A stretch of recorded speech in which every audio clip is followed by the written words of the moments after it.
Book 4th, The Friends of the AB. Chapter I, a group which barely missed becoming historic.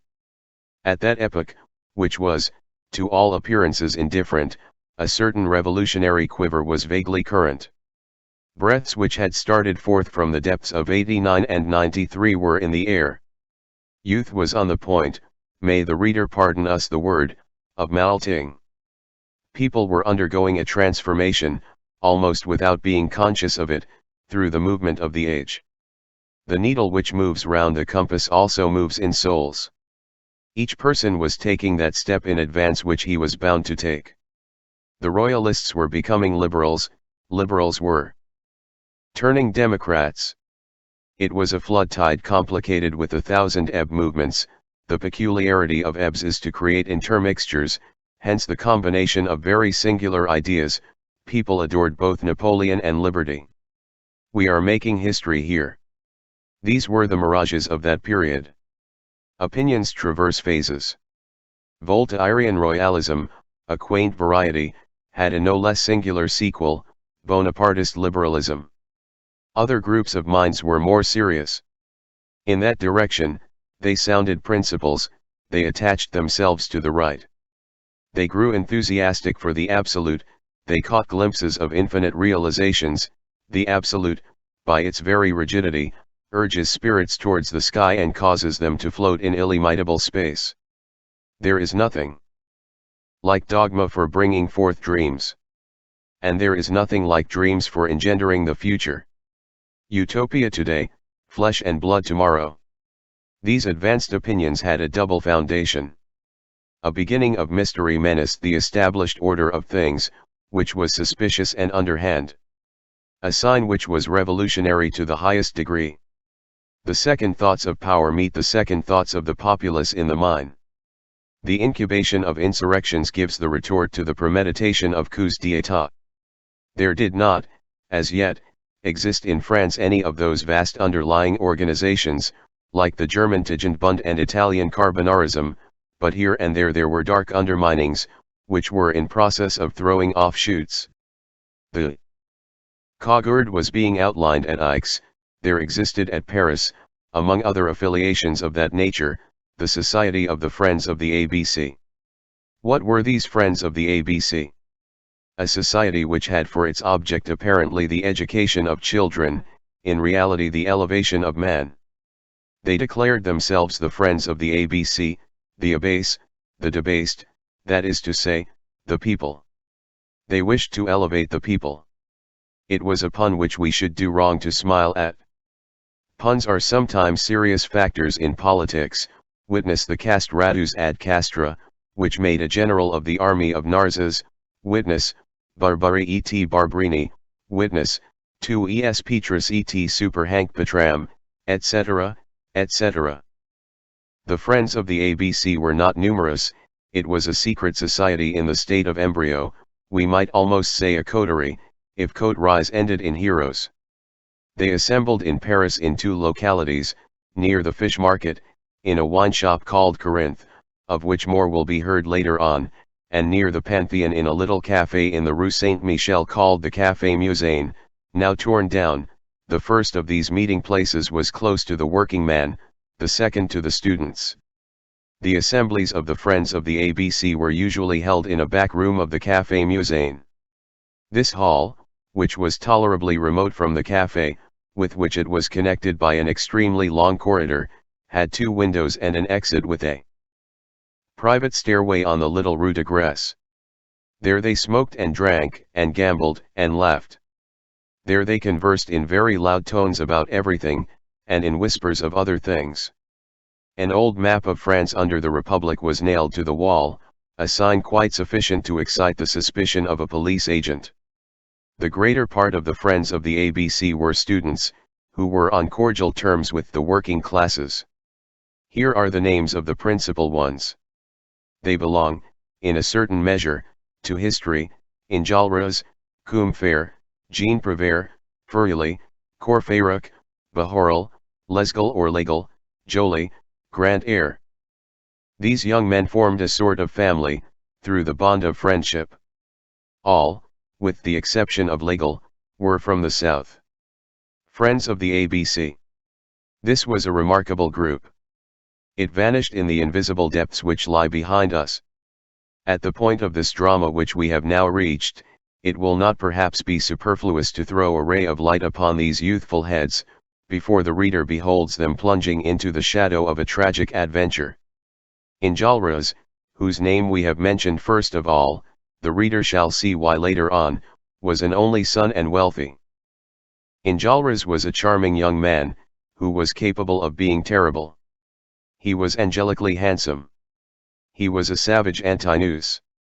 One would have said, to see the pensive thoughtfulness of his glance, that he had already, in some previous state of existence, traversed the revolutionary apocalypse. He possessed the tradition of it as though he had been a witness. He was acquainted with all the minute details of the great affair. A pontifical and warlike nature, a singular thing in a youth. He was an officiating priest and a man of war, from the immediate point of view, a soldier of the democracy, above the contemporary movement, the priest of the ideal. His eyes were deep, his lids a little red, his lower lip was thick and easily became disdainful, his brow was lofty. A great deal of brow in a face is like a great deal of horizon in a view. Like certain young men at the beginning of the century and the end of the last, who became illustrious at an early age, he was endowed with excessive youth, and was as rosy as a young girl, although subject to hours of pallor. Already a man, he still seemed a child. His 22 years appeared to be but 17, he was serious, it did not seem as though he were aware there was on earth a thing called woman. He had but one passion, the right, but one thought, to overthrow the obstacle. On Mount Aventine, he would have been Gracchus, in the Convention, he would have been Saint Just. He hardly saw the roses, he ignored spring, he did not hear the caroling of the birds, the bare throat of Evadne would have moved him no more than it would have moved Aristogiton. He, like Harmodius, thought flowers good for nothing except to conceal the sword. He was severe in his enjoyments. He chastely dropped his eyes before everything which was not the Republic. He was the marble lover of liberty. His speech was harshly inspired, and had the thrill of a hymn. He was subject to unexpected outbursts of soul. Woe to the love affair which should have risked itself beside him. If any grisette of the Place Cambrai or the Rue Saint-Jean-de-Beauvais, seeing that face of a youth escaped from college, that page's mien, those long, golden lashes, those blue eyes, that hair billowing in the wind, those rosy cheeks, those fresh lips, those exquisite teeth, had conceived an appetite for that complete Aurora, and had tried her beauty on Enjolras, an astounding and terrible glance would have promptly shown her the abyss, and would have taught her not to confound the mighty cherub of Ezekiel with the gallant cherubino of Beaumarchais. By the side of Enjolras, who represented the logic of the revolution, Combeferre represented its philosophy. Between the logic of the revolution and its philosophy there exists this difference that its logic may end in war, whereas its philosophy can end only in peace. Combeferre complimented and rectified Enjolras. He was less lofty, but broader. He desired to pour into all minds the extensive principles of general ideas, he said, revolution, but civilization, and around the mountain peak he opened out a vast view of the blue sky. The revolution was more adapted for breathing with Combeferre than with Enjolras. Enjolras expressed its divine right, and Combeferre its natural right. The first attached himself to Robespierre, the second confined himself to Condorcet. Combeferre lived the life of all the rest of the world more than did Enjolras. If it had been granted to these two young men to attain to history, the one would have been the just, the other the wise man. Enjolras was the more virile, Combeferre the more humane. Homo and vir, that was the exact effect of their different shades. Combeferre was as gentle as Enjolras was severe, through natural whiteness. He loved the word citizen, but he preferred the word man. He would gladly have said, hombre, like the Spanish. He read everything, went to the theaters, attended the courses of public lecturers, learned the polarization of light from Arago, grew enthusiastic over a lesson in which Geoffroy Saint-Hilaire explained the double function of the external carotid artery, and the internal, the one which makes the face, and the one which makes the brain.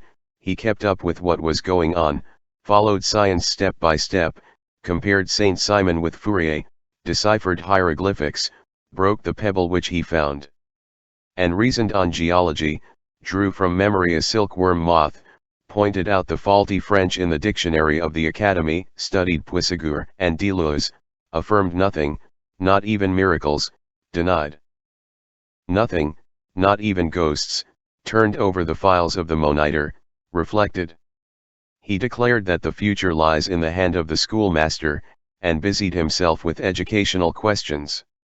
He desired that society should labor without relaxation at the elevation of the moral and intellectual level, at coining science, at putting ideas into circulation, at increasing the mind in youthful persons, and he feared lest the present poverty of method, the paltriness from a literary point of view confined to 2 or 3 centuries called classic, the tyrannical dogmatism of official pedants, scholastic prejudices and routines should end by converting our colleges into artificial oyster beds.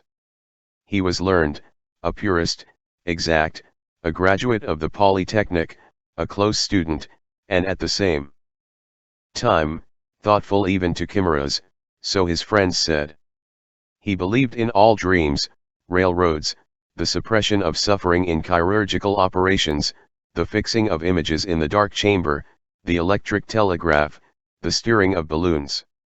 Moreover, he was not much alarmed by the citadels erected against the human mind in every direction, by superstition, despotism, and prejudice. He was one of those who think that science will eventually turn the position. Enjolras was a chief, Combeferre was a guide. One would have liked to fight under the one and to march behind the other. It is not that Combeferre was not capable of fighting, he did not refuse a hand-to-hand combat with the obstacle, and to attack it by main force and explosively, but it suited him better to bring the human race into accord with its destiny gradually, by means of education, the inculcation of axioms, the promulgation of positive laws, and, between 2 lights, his preference was rather for illumination than for conflagration.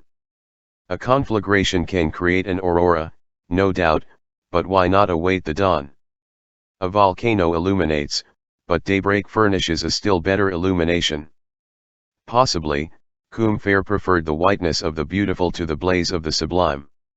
A light troubled by smoke, progress purchased at the expense of violence, only half satisfied this tender and serious spirit.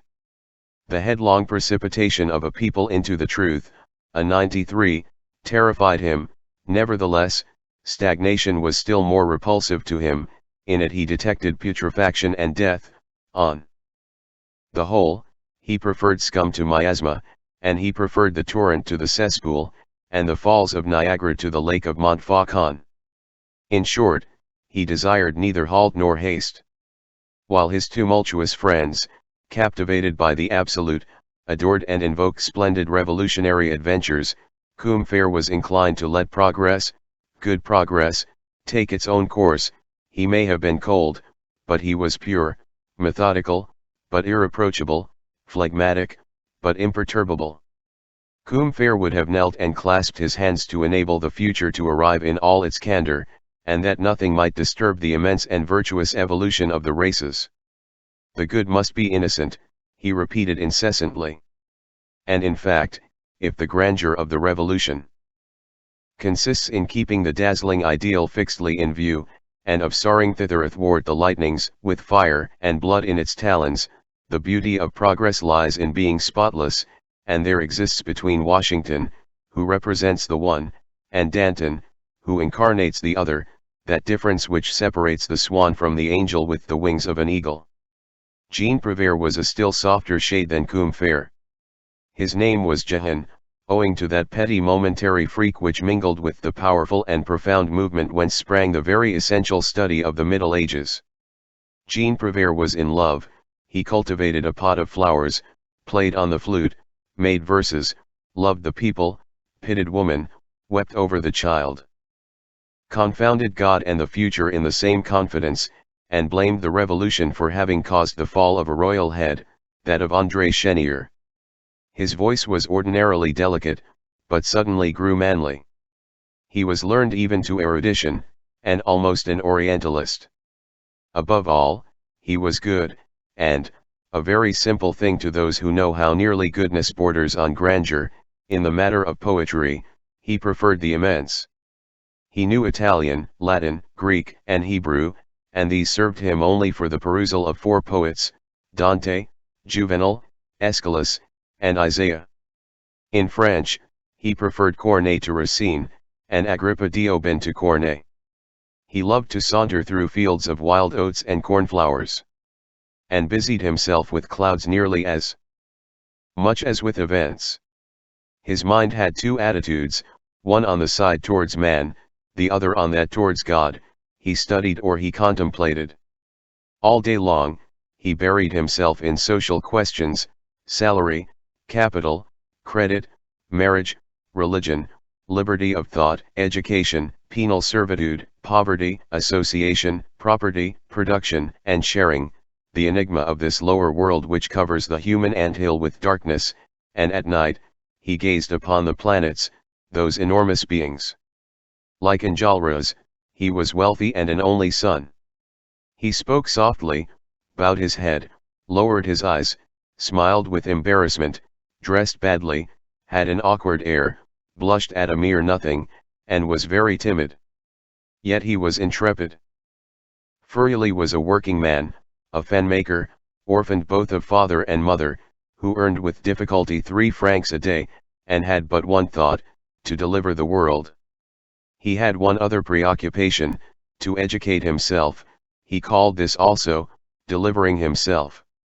He had taught himself to read and write, everything that he knew, he had learned by himself. Feuilly had a generous heart. The range of his embrace was immense. This orphan had adopted the peoples. As his mother had failed him, he meditated on his country. He brooded with the profound divination of the man of the people, over what we now call the idea of the nationality, had learned history with the express object of raging with full knowledge of the case. In this club of young utopians, occupied chiefly with France, he represented the outside world. He had for his specialty Greece, Poland, Hungary, Romania, Italy. He uttered these names incessantly, appropriately and inappropriately, with the tenacity of right. The violations of Turkey on Greece and Thessaly, of Russia on Warsaw, of Austria on Venice, enraged him. Above all things, the great violence of 1772 aroused him. There is no more sovereign eloquence than the true in indignation. He was eloquent with that eloquence. He was inexhaustible on that infamous date of 1772, on the subject of that noble and valiant race suppressed by treason, and that three-sided crime, on that monstrous ambush, the prototype and pattern of all those horrible suppressions of states, which, since that time, have struck many a